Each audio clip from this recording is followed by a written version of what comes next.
J'ai le plaisir d'accueillir sur cette table ronde, regard croisé, Lise Alter, directrice générale de l'agence Innovation en Santé. Donc, voilà. Jessica Legge, déléguée générale de Medicène, donc un pôle de compétitivité référent sur nos sujets, ainsi que Nicolas, que je ne vais pas vous représenter. Voilà. Alors, du coup, moi j'ai envie de vous poser comme question, par rapport à ces deux moments d'échange, avec ces deux visions, où on voit qu'il y a quand même pas mal de points qui convergent. Finalement, dans toutes ces informations, dans toutes ces tendances, quelles sont celles qui vous semblent, vous, par rapport à vos activités, celles qui rentrent dans un agenda qui vous correspond sur un horizon de temps, on va dire, court-moyen terme, et sur lequel vous trouvez une traduction assez forte de cette vision prospective? Qui commence? Alors, je pense que ça y est, c'est toi, du coup. Alors déjà, évidemment, c'était extrêmement intéressant et inspirant d'entendre ces deux interventions. Et je pense qu'il y a deux moyens de voir les choses en termes de nouvelles frontières du soin, au risque d'essayer de suivre l'exercice d'un bac de philo.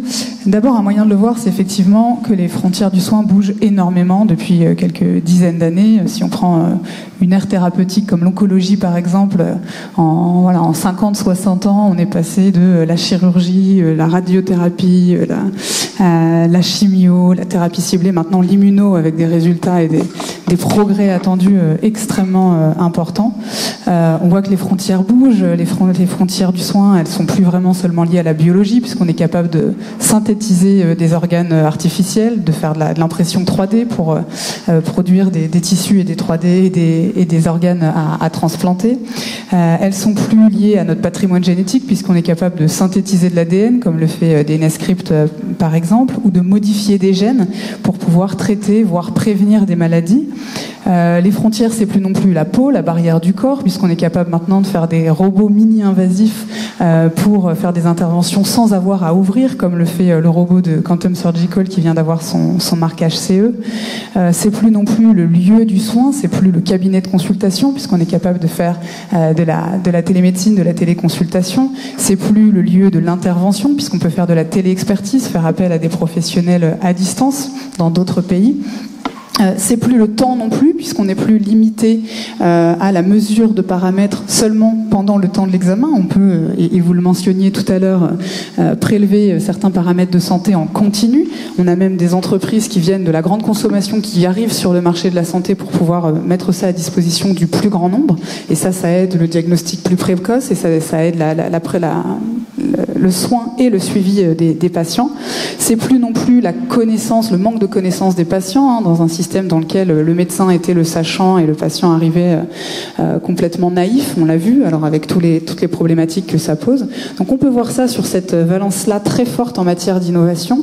Mais finalement, est-ce que la frontière aujourd'hui, elle n'est pas dans la capacité qu'on a à faire de ces innovations des vrais progrès pour les patients, sur le terrain, pour le plus grand nombre de patients? Et donc, ça ramène forcément la discussion à des sujets qui sont moins prospectifs. Le temps des soignants, on en a parlé, on en est là. Il y a une pénurie très importante, il y a une crise de sens chez les soignants, les médecins, les infirmières. Alors, les infirmières aussi en France, beaucoup, pas que les médecins. C'est aussi la capacité d'amener ces innovations jusqu'au marché, jusqu'à l'hôpital, au système de soins. Et ça, on est évidemment très nombreux à être impliqués pour essayer de combler les gaps très très importants pour y arriver. J'ai cité quelques projets innovants, mais en fait, entre le moment où l'idée, on commence là, la presse s'empare par exemple d'une avancée de vaccins thérapeutiques en oncologie, de Osée Immuno, vous avez dû en entendre parler, mais de là à ce que on puisse vraiment s'en servir en routine, le chemin est encore très très long. Donc comment on fait pour, et on en est à des sujets, la frontière finalement, elle est comment on arrive à faire travailler les gens ensemble, le public et le privé? Oui, on en est encore là en 2023. Comment on fait pour pouvoir optimiser le développement et le déploiement à l'hôpital de solutions? Et la PHP et l'initiative de l'Hôtel-Dieu est un très bon exemple. Il y a un engouement très fort. Tout le monde est conscient du potentiel de ces technologies pour faire avancer les choses, mais c'est extrêmement difficile d'intégrer ça dans les pratiques de soins en réel. Comment on associe la recherche, la clinique, techniques, l'enseignement pour que tout ça devienne réalité. Et c'est pour ça que des structures comme les pôles de compétitivité, comme Medicen que je dirige, ou comme l'agence Innovation Santé que Lise abordera juste après, essayent de mettre de l'huile dans les rouages, de faciliter les liens entre les acteurs, d'accompagner les innovateurs, de créer de la relation, de la confiance, puisqu'on est vraiment, je vois qu'il y a des acteurs qui sont très axés sur la data, et évidemment exploiter le potentiel des données de santé, on le sait tous, c'est la prochaine révolution médicale. Mais là aussi, on en est à la frontière, elle est encore à un niveau très très bas. La technologie évolue extrêmement vite, mais comment on fait pour travailler la structuration, la qualité des données? Comment on fait pour trouver des modèles d'exploitation et de partage des données? Là aussi, c'est un vrai frein. On en parle beaucoup avec certains dans cette salle. C'est un sujet énorme. Comment on travaille l'IA de confiance? On développe des algorithmes sur des données qui sont basées sur des centres aux États-Unis, en France, en Europe, dans d'autres pays. Est-ce que vraiment ces algorithmes sont fiables? On le saura dans quelques années. Et d'ici là, on va sans doute se planter. Donc, on a besoin d'explorer, on a besoin d'expérimenter. Et c'est pour ça que des structures comme des tiers-lieux d'expérimentation sont extrêmement importants pour pouvoir tester les solutions au plus près du patient. Donc voilà, on est très impliqués pour accompagner les innovateurs autant que possible, aider aussi à financer les solutions, parce qu'évidemment, un des écueils qu'on a, c'est que développer une solution de santé, c'est très long, c'est la vallée de la mort, et en ce moment en particulier, c'est cher, en fait. C'est très très cher, c'est très long, c'est très risqué, et nous en Europe, on est très mauvais pour prendre des risques. Très très mauvais, et surtout en ce moment avec la conjoncture qui est la nôtre.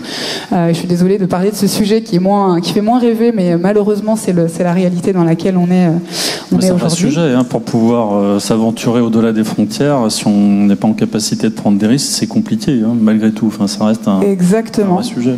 Exactement, et en santé numérique, on sait le potentiel, on a tous en tête le potentiel incroyable de ces solutions pour rendre du temps aux soignants, pour faciliter l'efficience, diminuer les coûts, faciliter l'organisation des soins, et évidemment optimiser le diagnostic de plus en plus précoce, mieux traiter, personnaliser les soins, etc. Mais là aussi, on en est au balbutiement. Il y a énormément de startups qui se créent tous les jours, et tant mieux, mais combien d'entre elles partent vraiment du besoin clinique, partent du besoin des patients, et travaillent sur l'usage et l'adoption des solutions numériques. On a aussi beaucoup de boîtes qui se plantent parce que elles pensent pouvoir changer le monde sans vraiment... Elles y vont vite, oui, elles vont vite. Du coup, Lise, c'est comment on aide à prendre des risques, et en tout cas mieux gérer les risques, parce qu'il y a aussi beaucoup de gens qui vont prendre beaucoup de risques, qui vont vite, comme ça vient d'être souligné, alors que dans la santé, il faut qu'on combine à la fois du temps long, du temps court économique pour pouvoir faire vivre les projets, maintenir les startups en vie, et puis le temps long, parce que le temps médical, le temps d'avoir un retour d'expérience dans la durée, pouvoir alimenter les études cliniques, c'est aussi du temps long. Et donc finalement, comment on peut aider tout cet écosystème, hôpital, acteurs territoriaux, locaux, entrepreneurs, innovateurs, à mieux gérer, mieux prendre des risques?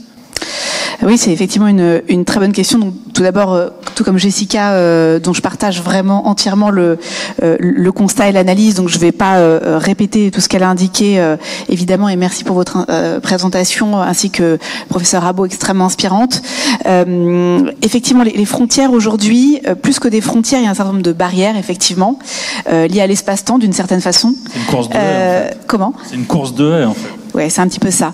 En fait, on voit bien que, et je rejoins l'analyse, les analyses qui ont été réalisées sur le fait que les innovations aujourd'hui et le potentiel pour amorcer réellement une stratégie extrêmement transformante de notre système de santé, elles sont là. On le voit bien, on a beaucoup parlé de prévention. C'est un terme qui est galvaudé, c'est bien dommage parce que on a l'impression que c'est finalement une forme de médecine un petit peu vieux jeu et pas très rigolote, qui fait pas nécessairement rêver ni les soignants dans leur mission, ni même les patients et encore moins les citoyens.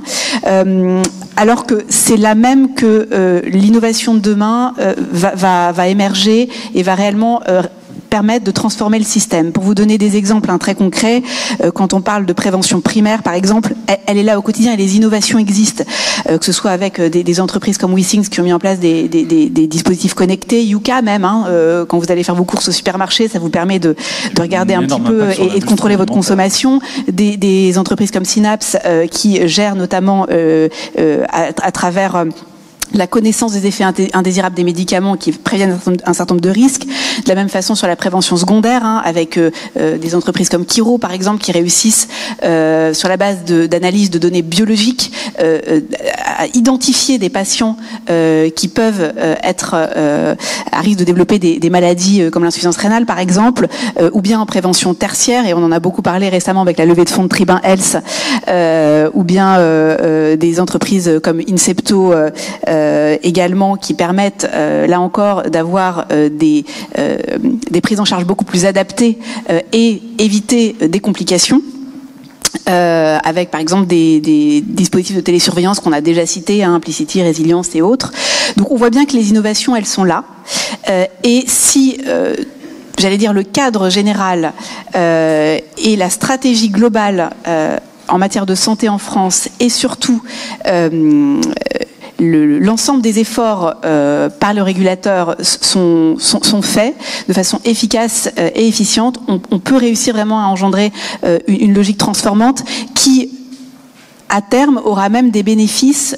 On parlait tout à l'heure des problématiques de démographie médicale, mais c'est sûr que si on continue à soigner comme aujourd'hui, comme il y a 10 ans, ça forcément va dans le mur en matière de démographie médicale. Et vous le disiez très bien, la machine, l'intelligence artificielle, l'ensemble des dispositifs innovants sont au service de l'humain, au service du soignant, mais aussi au service de notre système de santé au niveau international, qui on voit bien ne tient plus le choc. Donc aujourd'hui, pour dégager du temps médical et pour optimiser les ressources sur tous les plans, parce que ça va même jusqu'aux pénuries de médicaments. C'est sûr que si on continue de consommer comme avant, eh bien là encore, on voit bien que ça n'est pas soutenable. Donc si on veut résoudre ces problématiques de pénurie de médicaments, de produits de santé humains, on a le devoir aujourd'hui de permettre à ces solutions d'être déployées de la meilleure façon possible avec un cadre adapté. Et donc, j'en viens au rôle de l'Agence de l'innovation en santé. J'ai été un petit peu longue pour y arriver, mais c'est important. L'Agence a pour vocation réellement d'aider à faire évoluer, c'est ça la frontière qu'on va essayer de lever, de faire évoluer le cadre pour permettre que ce soit sur la base de la démonstration des valeurs, on parlait des nouvelles méthodologies de recherche clinique, la mobilisation des données de vraie vie, mais aussi de la modélisation. Et on voit bien que là aussi, on brise complètement les frontières. On parlait de quantique tout à l'heure. Le quantique, aujourd'hui, c'est un outil formidable au service de la drug discovery, mais aussi des nouvelles méthodologies de recherche clinique.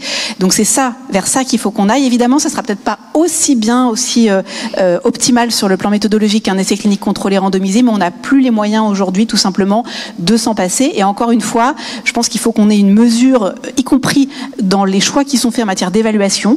Et le mieux étant l'ennemi du bien, je pense qu'il faut effectivement qu'on travaille collectivement également à faire évoluer les autorités de santé dans leur évaluation, et ça on va s'y atteler avec l'ensemble des méthodologistes avec lesquels on travaille et des experts côté AIS pour porter ces propositions d'évolution au niveau de la haute autorité de santé. Et de la même façon, sur le plan de l'accès aux innovations, puisque c'est pareil là encore, pourquoi est-ce que toutes ces innovations ne se déploient pas suffisamment au bénéfice des patients, des hôpitaux, des soignants, tout simplement parce qu'aujourd'hui, on n'a pas nécessairement le cadre réglementaire, juridique, financier qui permet leur déploiement, et c'est à ça qu'on va s'atteler. D'ailleurs, on porte aujourd'hui une mesure dans le cadre notamment du PLFSS pour favoriser l'évolution, l'harmonisation et combler les trous dans la raquette de tous les dispositifs d'accès dérogatoire à l'innovation. Donc ça, c'est un premier volet qui va embarquer évidemment les actes également, puisque les actes, c'est aussi les actes professionnels avec de l'IA, et puis également travailler sur le levier des achats, puisque là, on veut vraiment lever un certain nombre de verrous pour que les innovations puissent être mises à disposition des centres de soins au maximum. C'est très intéressant, parce que finalement, on voit que c'est un sujet universel, cette problématique de temps. Chris l'avait souligné. Pardon, un dernier point pour terminer, puisque tu nous as quand même fait le challenge d'une petite dissertation de philo, donc je voudrais terminer sur un exemple et faire une petite ouverture, comme on nous le demandait quand on était au lycée. Un exemple quand même qui montre que vraiment on est dans un moment assez extraordinaire quand même, qu'on le veuille ou non, et les frontières sont tellement levées dans tous les domaines que pour te donner pour donner peut-être une image qui pour le coup fait rêver un grand nombre, surtout dans le contexte où on a une Sophie Adno qui va bientôt là encore faire rêver beaucoup de citoyens. Aujourd'hui, on en est à faire du bioprinting dans l'espace. Tout simplement parce que la gravité aujourd'hui, ça aplatit les cellules, donc sur Terre, ça devient très très compliqué de le faire. Aujourd'hui, on en vient, voilà, à amener dans l'espace des processus. Là, pour le coup. Voilà, nouvelles frontières. Donc, je voulais terminer là-dessus parce que vraiment, c'est plus de la science-fiction.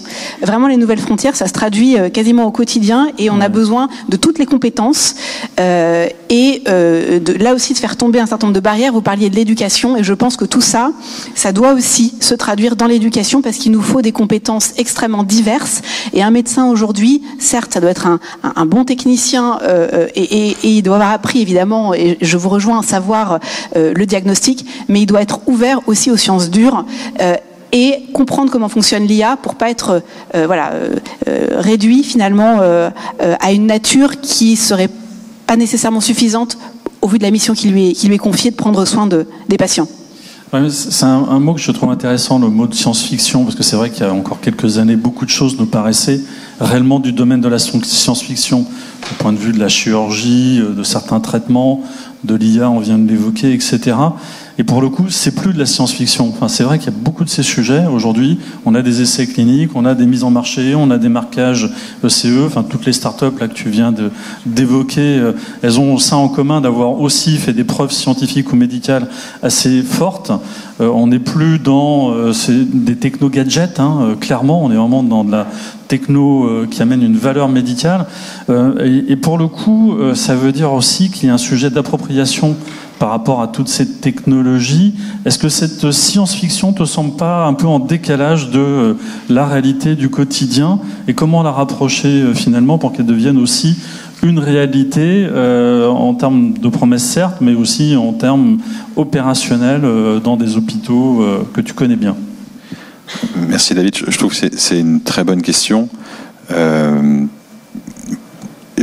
C'est même un peu la clé de la question. C'est-à-dire qu'on vit, moi le sentiment que j'ai sous votre contrôle collectif, c'est qu'on vit un moment assez paradoxal. C'est-à-dire d'un côté, on a ces promesses-là, j'y reviens dans un instant, et de l'autre, on a cette espèce de phase de transition dans laquelle on est tous engagés, soignants, premier chef, start-up, où il se passe plein de choses, mais c'est difficile, c'est compliqué. Et puis pour l'instant, l'effet de la révolution numérique sur le soin, on ne le voit pas encore. On a l'impression de ne pas le voir. Et je pense que si on écoute nos soignants, y compris à l'assistance publique, ils ont pour l'instant presque l'impression que c'est un fardeau supplémentaire et c'est un bénéfice limité. Je pense qu'à la meilleure, on pourrait poser la question aussi de savoir jusqu'à quel point les soignants aiment leurs outils numériques. Et je suis certain qu'ils n'aiment pas plus Epic que nos soignants n'aiment Orbis. Voilà. Mais c'est pas anecdotique. Mais donc on est dans cette espèce de phase-là. Et on est dans une phase qui du coup entretient aussi ou renforce des effets de transition difficile dans un moment qui est compliqué pour le système de santé dans son ensemble, qui est compliqué pour les hôpitaux, et qui fait que voilà, tout le discours qu'on peut tenir collectivement parfois peut paraître un discours profondément décalé. Alors pourquoi j'ai eu l'idée perverse de proposer comme thème collectif cette notion de nouvelle frontière? Le terme de nouvelle frontière, je fais 2 secondes d'histoire sous le contrôle de Chris, puisqu'en fait le concept il est américain à l'origine. C'est une formule de Kennedy acceptant l'investiture du Parti démocrate en 1960. Et c'est le résumé du projet politique de Kennedy. Et au passage, ce projet que Johnson a réalisé après lui avec son concept de grande société, ce projet-là, il est étonnant parce que c'est un projet qui semble assembler des choses qui n'ont aucun rapport. Dans les choses que Kennedy dit ce jour-là, qui viennent ensuite, il y a l'exploration spatiale, il y a les droits civiques, et il y a une tentative de pacification internationale. Mais c'est le projet politique et social tel qu'il s'est formulé à ce moment-là, et c'est ce sentiment d'une capacité à repousser de nouvelles frontières qui ne sont plus physiques, ça n'est plus évidemment l'extension sur le continent américain, c'est le sentiment que le progrès politique, social, international est encore possible. Et au fond, alors, évidemment le parallèle il est oiseux, voire un peu foireux, mais derrière ça, il y a ce sentiment que, à un moment où le système de soins est confronté à des défis qu'on connaît ou qu'on identifie assez bien, l'une des questions, c'est comment on se saisit de ce qui est désormais rendu possible pour répondre à ces défis. Et ces défis, ils ont été parfaitement énoncés, ils sont bien connus. On a aujourd'hui une tension énorme sur la ressource humaine soignante. On voit bien, et il y a des déterminants exogènes, mais pour autant, on voit bien qu'on ne pourra pas indéfiniment étendre le nombre de médecins, le nombre d'infirmières, même si on se bat, et on se bat beaucoup à la PHP pour ça, pour les recruter, pour les conserver. On voit que malgré cette intensité médicale, il y a un certain nombre de choses qu'on ne sait toujours pas bien prendre en charge. Voilà. Et Philippe l'a dit, les maladies chroniques, ça fait partie des choses que le système de santé français, et aussi, j'en suis sûr, américain, aussi solide soit-il, n'arrive pas à bien prendre en charge, à bien soigner. Et puis, on reste dans un environnement où les inégalités d'accès aux soins sont massives. Et chacun de nous le sait, nonobstant notre compétence médicale, nonobstant nos efforts pour résorber ces écarts-là. Et donc, une des questions que je trouve qu'on a le droit collectivement de se poser, et je pense que c'est la vraie promesse des outils qu'on voit émerger, c'est comment on est capable, avec ces outils, pas simplement de surmonter ce moment de crise ou ce moment de difficulté, mais comment on est capable, sur chacun de ces sujets, de repousser la ligne et de faire mieux. Et de faire mieux, y compris parce qu'on a une chance immense, en réalité, c'est que nous qui avons été élevés dans un monde où la médecine, c'est d'abord une ressource physique de la présence, et ça reste un déterminant majeur, hein, mais c'est une capacité à accéder physiquement aux soins, on est en train d'entrer dans un univers où on peut accéder à tout ou partie du soin à distance, un univers où on est capable de partager avec l'ensemble des hôpitaux de France et de Navarre des choses, des expertises qui ont été construites ou développées à l'assistance publique, de la même manière que la Mayo fait cela aussi avec un certain nombre de partenaires internationaux. On est capable d'avoir demain l'expertise d'un nanapathe spécialisé de la pitié-salpêtrière, potentiellement utilisé dans un centre hospitalier du sud-ouest de la France. Hein, on est capable de faire ça, et on est aussi capable, et ça c'est peut-être le plus grand des défis, de retravailler nos modèles de prise en charge des patients chroniques, est capable aussi, en tout cas on a à y travailler, de faire en sorte que ces outils nous permettent de dépasser les frontières sociales, de traiter cette question de l'accès aux soins, et c'est peut-être le plus grand de tous les défis, parce qu'on voit bien que l'univers numérique est un univers qui est capable de répliquer et de démultiplier les fractures.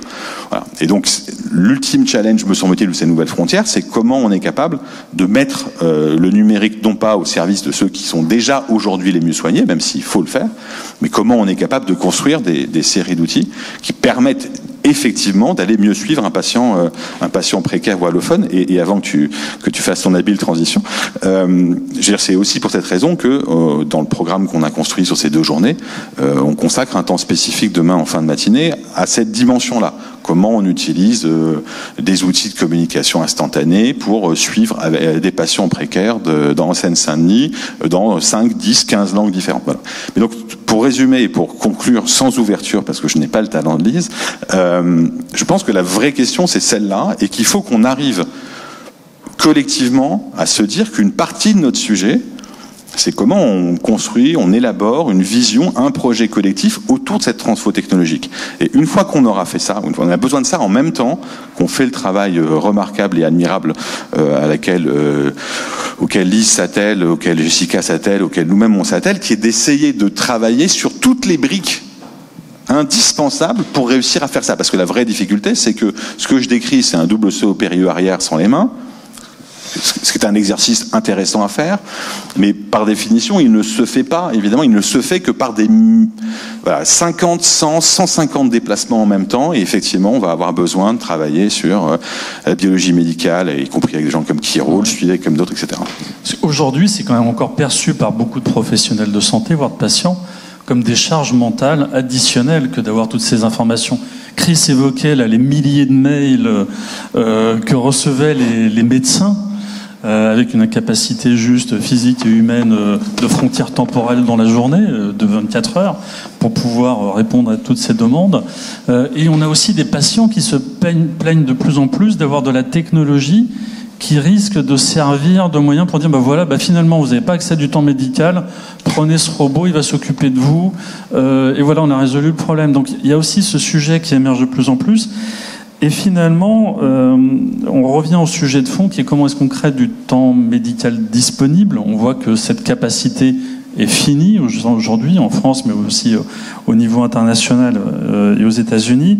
Donc rien ne se crée, rien ne se perd, tout se transforme. Donc ça veut dire qu'il va falloir changer des habitudes de travail, changer des compétences pour aller probablement vers une médecine plus augmentée. On voit que ça inquiète les professionnels de santé d'être remplacés par de la tech et ils ne le souhaitent pas. On voit que les patients ne veulent surtout pas qu'on leur remplace leur relation avec des médecins avec une relation avec que des intelligences artificielles ou que des robots.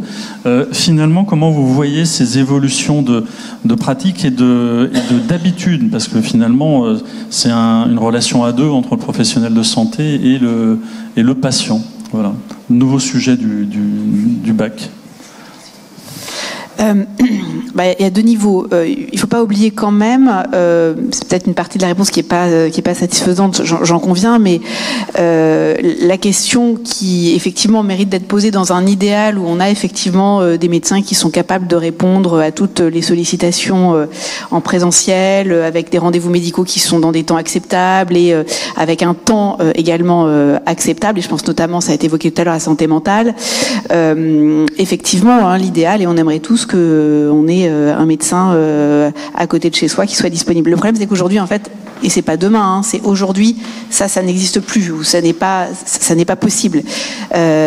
Donc, dans ce contexte-là, effectivement, on n'a plus trop de choix finalement que d'avoir et de la téléconsultation et de la télésurveillance, du télésuivi. Alors par contre, et c'est là où effectivement, et c'est toute la difficulté de l'exercice, il faut qu'il y ait un certain nombre de garde-fous, de limites qui soient posées, tout en n'étant pas, et c'est toujours la tentation un peu française de réglementer tellement que finalement on en vient à pas permettre de déployer. C'est ce qui s'est passé notamment pour la téléconsultation à un moment. Donc je pense qu'il faut vraiment, avant de crier au loup et de dire que ce sera pas nécessairement bénéfique ou en tout cas pas bien perçu et pas bien vécu par les patients, laissons aussi, faisons un peu le pari de l'intelligence collective et de la bonne volonté collective d'y arriver, et avant d'imaginer qu'il y aura des problèmes, essayons de laisser les choses se déployer, donnons les conditions d'un déploiement possible. Parce qu'aujourd'hui, en fait, le déploiement ne peut pas se faire. Donc, c'est un peu paradoxal d'à la fois dire il y a trop de technologie, trop d'innovation et les patients vont être submergés. C'est vrai que c'est le paradoxe. Il y en a trop. Et finalement, quand on se promène dans des lieux comme celui-ci ou chez le cabinet du médecin, il n'y en a pas tant que ça. Ben oui, c'est un peu ça. C'est-à-dire qu'il y en a par endroits peut-être trop, mais c'est, comme le disait Nicolas, c'est pas au service du besoin. Et encore une fois, l'objectif d'une innovation, c'est de répondre à un besoin. Et je pense qu'on peut faire confiance aux professionnels de santé pour savoir où est le besoin. Donc encore une fois, c'est quelque chose qu'on doit travailler collectivement. Et voilà, c'est pour ça que nous, en tout cas à notre niveau, l'objectif c'est qu'on mette vraiment de l'huile dans les rouages pour que les autorités et le national comprennent le besoin et la nécessité d'aller vite pour donner ces accès et pour déverrouiller un certain nombre de freins. Et ensuite, je pense qu'effectivement, de toute façon, moi je crois beaucoup à l'échelon territorial, à l'échelon régional et à l'échelon des établissements de soins pour pouvoir permettre ce déploiement en bonne intelligence. Faire confiance aux acteurs, exactement, ça j'en suis persuadée. Territoire. Et du coup, c'est un sentiment partagé, ça, qu'il faut faire confiance aux acteurs du territoire? Alors, bien sûr, le territoire, c'est aussi une des complémentarités qu'il y a entre des structures comme l'Agence Innovation Santé et les pôles, c'est que l'aspect terrain et connaissance très spécifique des besoins au niveau local, au niveau régional, c'est extrêmement important pour éviter que toutes les politiques soient hors sol. Les besoins, alors même si les déserts médicaux, en fait, il y en a partout, on cite souvent ceux dans lesquels finalement il y a le moins de monde, mais en Ile-de-France, il y a des déserts médicaux, évidemment. Clairement, donc, finalement, on ne le dit pas assez, mais c'est un grand désert médical, au-delà de Paris important. Et de la ceinture parisienne. Mais je pense que la question du temps des soignants, il faut aussi la poser. Alors évidemment, on n'a pas assez de soignants par rapport aux besoins, mais on a aussi des besoins qui ont complètement explosé. On est de plus en plus nombreux, on est de plus en plus âgés, mais on est aussi de plus en plus malades. Et ça repose la question. Pour moi, la frontière du soin, celle qu'on a peu évoquée aujourd'hui pour l'instant, c'est celle de la frontière du soin, du parcours de santé, du parcours de vie. Il va falloir qu'on développe une vision systémique de tout ça, en incluant la prévention. Tant qu'on n'a pas une vraie volonté de faire changer les choses, de travailler, tu parlais d'éducation, évidemment ça commence là, de travailler sur l'hygiène de vie, sur comment on utilise ces technologies le plus tôt possible pour prévenir les maladies, on n'arrivera pas à résoudre cette crise.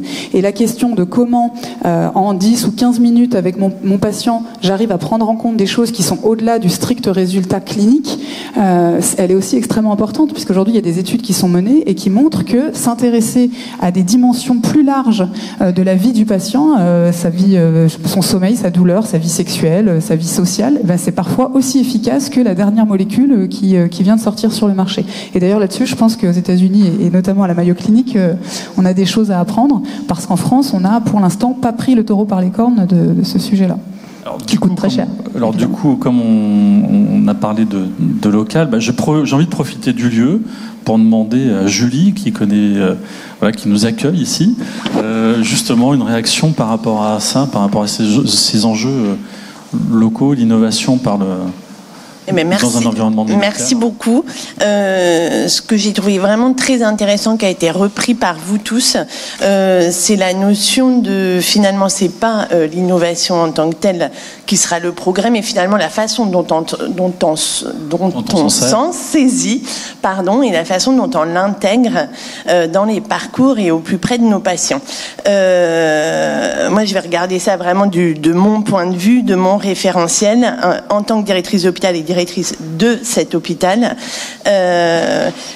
L'objet, vous le connaissez, on le partage, c'est avant tout mettre en proximité tous les acteurs pour se dire, c'est en travaillant ensemble au plus près, en créant au plus près du besoin, au plus près des patients, les solutions qu'on va arriver à les intégrer plus facilement, parce qu'on aura mis ensemble, au moment de ce processus, tous les acteurs en proximité.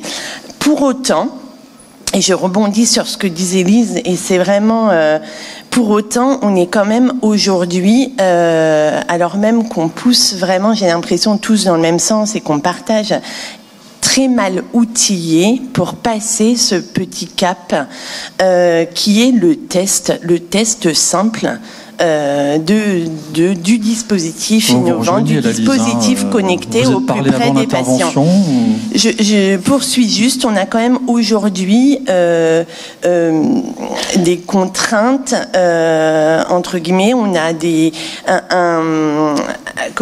un système de régulation ou de réglementaire autour de la recherche qui n'est pas forcément adapté à ce type d'expérience ou de test. On a des outils pour la mise en concurrence, le code des marchés publics qui ne sont pas connus pour être les dispositifs les plus souples. On a un système de financement aujourd'hui, soit qui est en pleine mutation, le système de financement à l'activité, qui n'est pas non plus le plus agile et les dispositifs expérimentaux qui ont été testés type article 51, etc., pour accompagner, sont pas les plus ergonomiques. Donc c'est vrai qu'aujourd'hui, alors même qu'on a passé le premier cap de mettre tout le monde autour de la table, d'avoir les soignants testés, embarqués, on se retrouve très en difficulté. Donc je rebondis sur ce que disait Lise sur le prochain PLFSS qui doit nous outiller pour qu'on passe ce dernier cap et que ça devienne, ça fasse partie de notre quotidien. Et c'est là qu'on pourra tester avec les soignants, avec les équipes, avec les innovateurs. Voilà, le bien fondé, qu'est-ce qui va nous permettre de transformer, mais voilà, collectivement, on a besoin d'être aidés sur cet outillage. Et du coup, est-ce que ça veut dire, Julie, aussi, c'est l'impression que ça me donne en vous écoutant, qu'il y a une attente des professionnels de santé à l'hôpital et en général? On a quand même des soignants et des équipes. Il y en a dans la salle qui sont quand même, ou au départ, qui ont exprimé eux-mêmes et qui continuent à exprimer des besoins et qui quand même nous sollicitent très régulièrement pour qu'on les mette à disposition, pour qu'on les accompagne. Donc j'entends des réticences, mais il y a plutôt une demande, un besoin, et il y a quand même tout un panel d'innovation qui a été créé et co-créé pour répondre à des besoins spécifiques exprimés par équipe médicale et paramédicale. Donc, il y en a qui hochent la tête au fond, et je pense que je ne trahis pas leur pensée. Peut-être.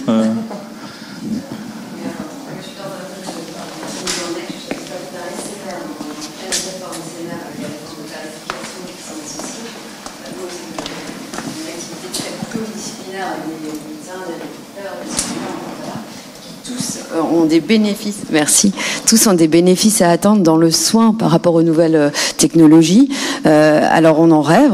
Je dirais même que tous les jeunes professionnels ont été formés, surtout dans les domaines de la rééducation, avec des outils innovants maintenant, qu'ils ne trouvent pas du coup sur les plateaux techniques qu'ils auront. Moi, je suis à la PHP, la Sorbonne Université. Donc effectivement, ils sont très demandeurs. Nous aussi. Donc nous, on s'intéresse de plus en plus. Et moi, j'attends la réforme, la réforme tarifaire du SMR, qui accompagne la réforme du SMR déjà, comme étant, j'espère, quelque chose qui va nous porter vers là. On a besoin de financement, comme vous disiez, et notamment au regard des codages qui sont en adéquation avec les besoins de nouvelles technologies qu'on a au lit du malade et dans les plateaux techniques. Actuellement, je crois que c'est très complexe. C'est ce qu'on comprend de nos directions. On essaie de nouer des partenariats. On a créé des petits groupes innovation d'ailleurs. On est en train de monter ça. Parce qu'on se dit que là, il faut pas laisser passer le train, quoi. Sinon, de toute façon, il y aura plus de gare. Donc, l'idée, c'est bien de monter dans le train et d'y aller assez vite quand même. Voilà, merci. Du coup, là, ça veut dire, Lise, que le sujet qu'on vient d'évoquer, c'est-à-dire travailler sur cette simplification, en tout cas, cette souplesse pour trouver les bons points d'équilibre, c'est un sujet dont l'agence Innovation Santé s'est emparée. Et du coup, alors, du point de vue de Medicen, comment est-ce qu'on va accompagner ces mutations en termes de nouvelles pratiques, nouveaux usages ? Parce que effectivement, donc, faut former les professionnels de santé, mais pas que. Tout ce qui va être médical, paramédical, voire les patients. Il faut embarquer un peu tout le monde.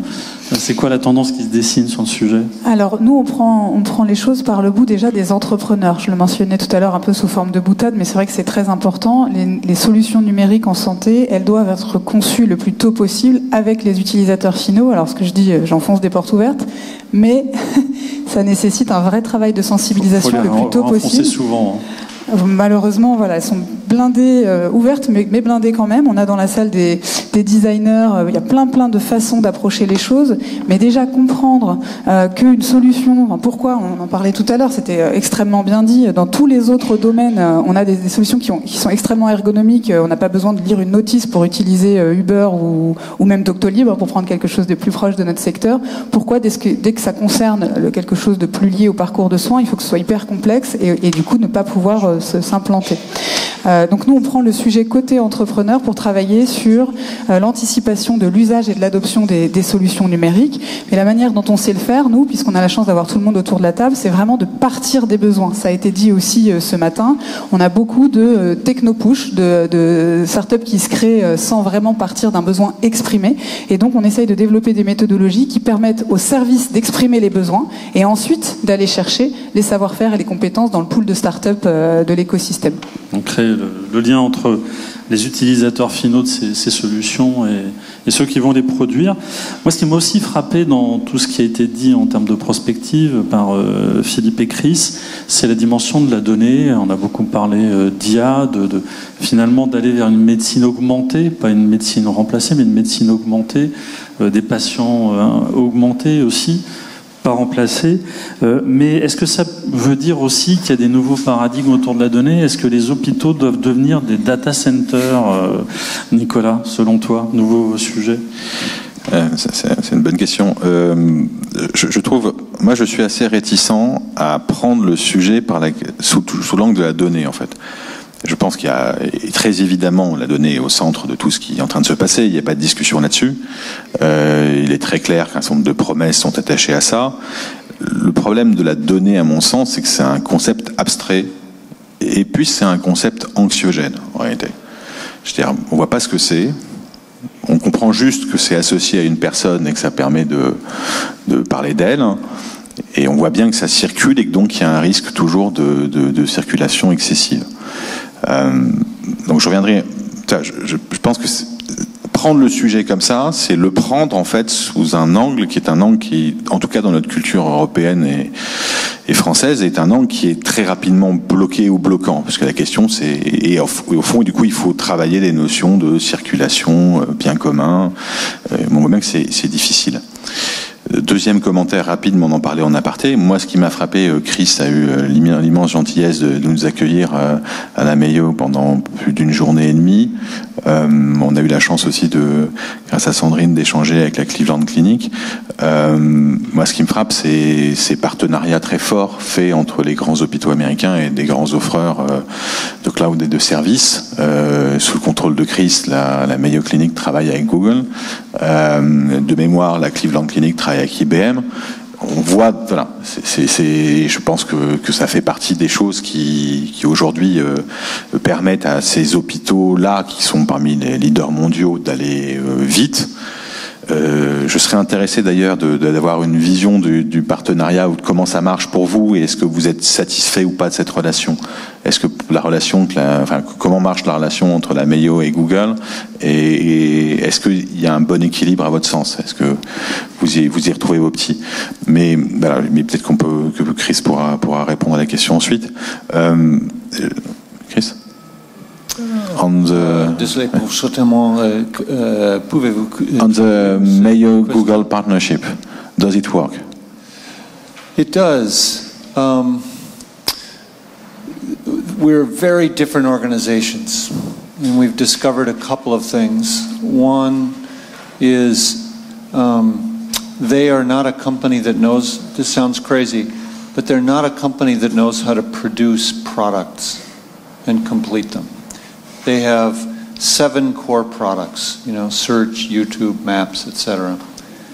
And they know how to support those, but when we've worked with them to do a special project, we've struggled with them. So what we've learned is we need to take the lead in finishing the product, and we use them as engineering help, for example.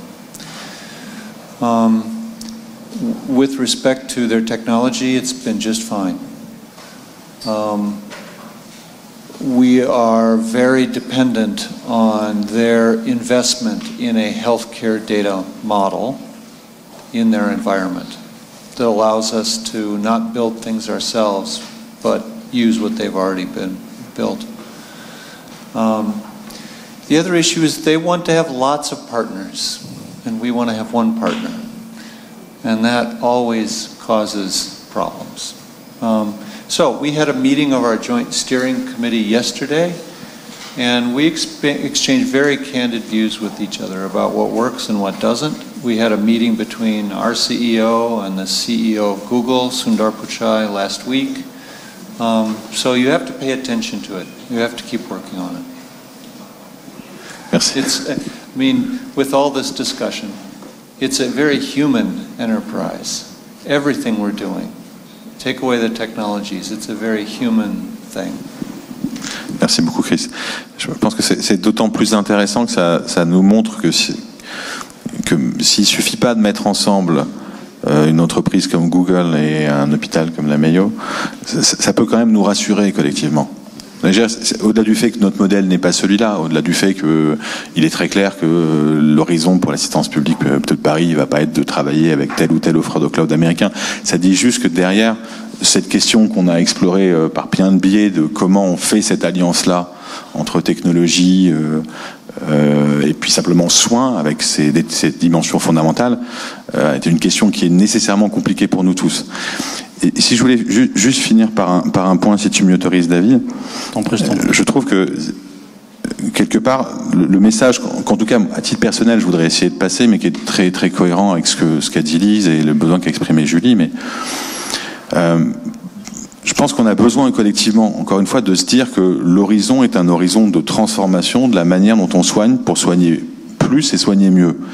Mais une fois qu'on a dit, pourquoi il faut se dire ça pour moi? Il faut se le dire parce que c'est le point de départ qui doit nous autoriser collectivement à faire ces déverrouillages qu'évoquait Lise, à répondre aux besoins qu'exprimait Julie, qui a été exprimé par un certain nombre de soignants, qui est dans cette phase de transformation-là, on a besoin d'avoir l'espace et d'avoir la forme de liberté nécessaire pour tester, pour ajuster, pour déplacer, pour trouver le bon modèle, pour trouver ce qui marche, pour comprendre ce que ça va permettre de faire en vrai, ce que ça fera jamais en vrai non plus.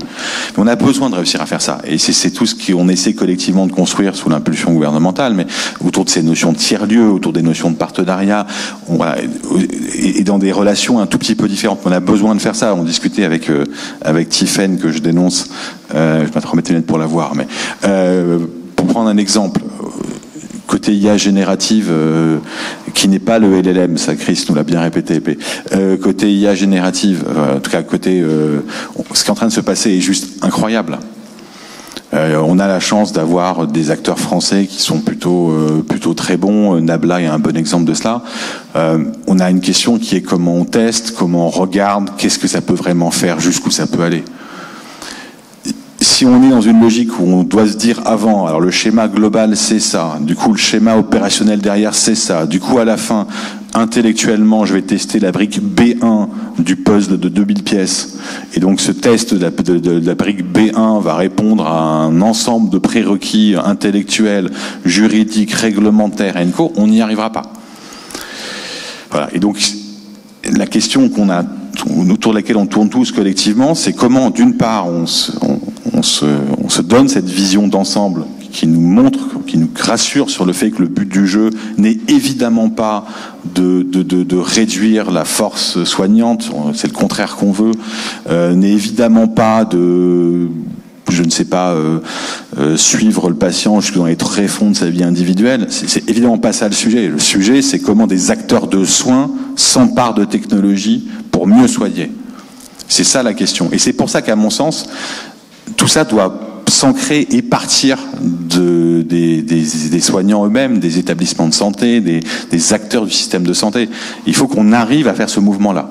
Et je pense, sous ton contrôle, Lise, que ce que vous essayez de faire et que je trouve moi extrêmement intéressant, c'est vous êtes vous-même des avocats de l'innovation, mais vous essayez de faire émerger des avocats de l'innovation partout, qui soient des soignants, qui soient des startups travaillant avec des soignants, mais à réussir à faire ce mouvement-là.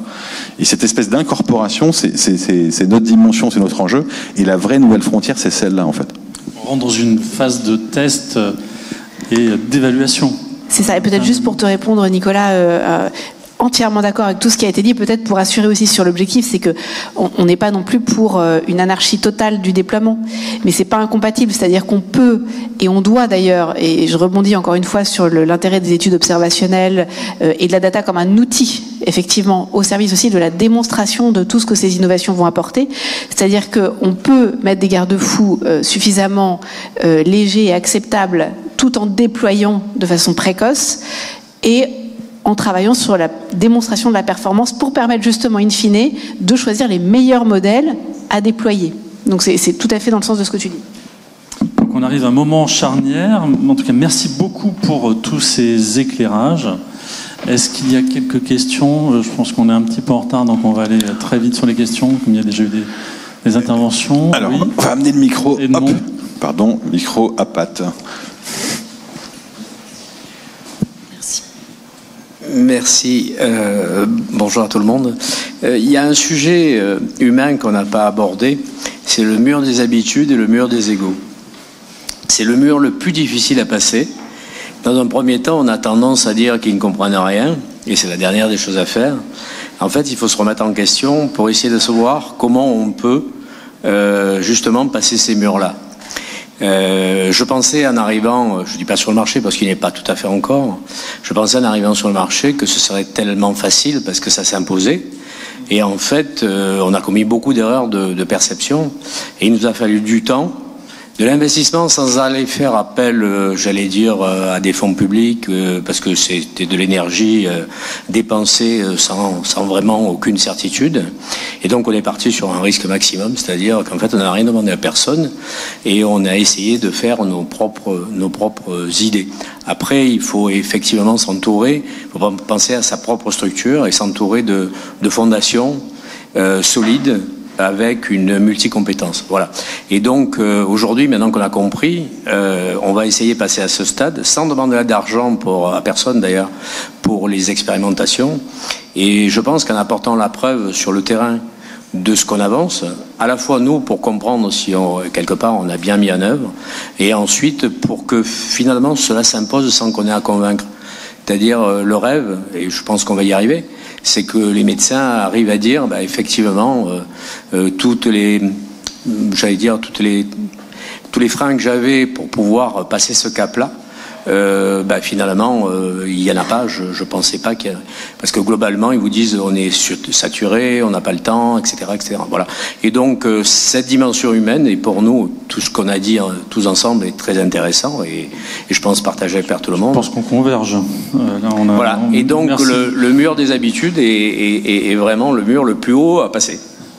On est dedans, on est en plein dedans.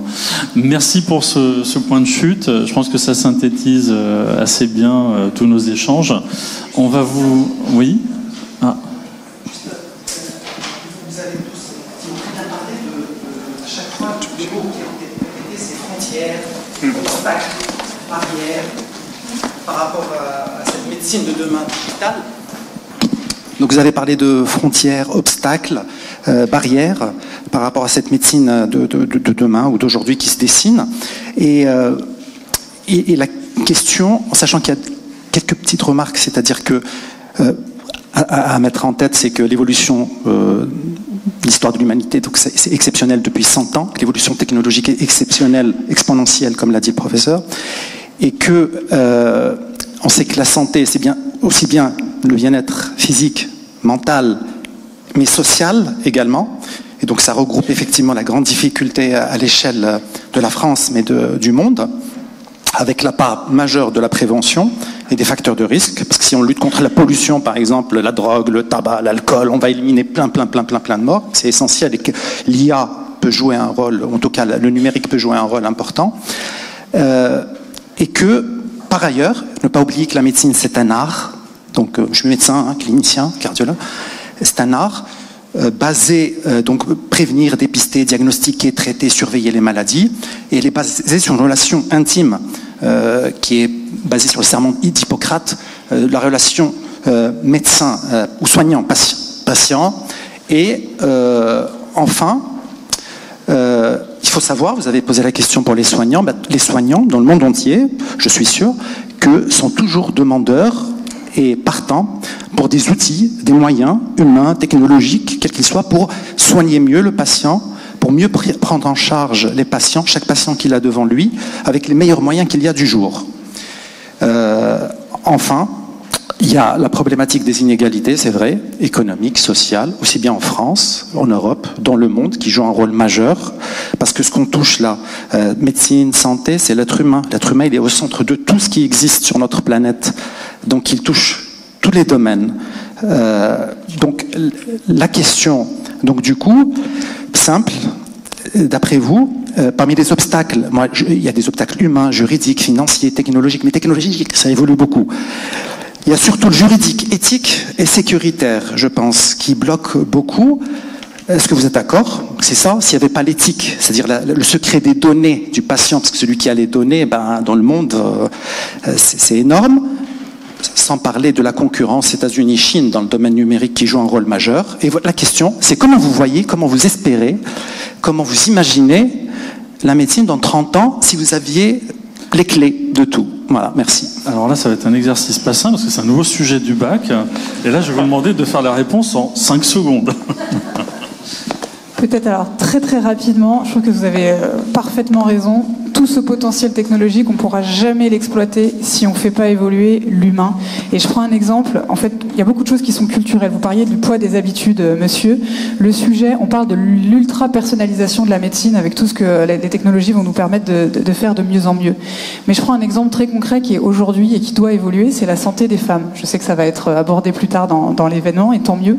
Mais la santé des femmes, pourquoi aujourd'hui il y a tant à faire pour améliorer la santé des femmes? C'est le poids des habitudes, c'est la culture, c'est des choses qui sont, on parle de personnalisation, c'est la moitié de la population, donc on a quand même un peu de grain à moudre. Donc je m'arrêterai là parce que je vois qu'on me fait des gros yeux, mais pour moi c'est l'humain, c'est l'éducation et c'est l'aspect culturel de prendre les choses dans une vision systémique. Mais peut-être moi je vais pas comment dirais-je réouvrir sur un traitement, j'allais dire, granulaire de votre question, mais quand même deux éléments clés pour y répondre.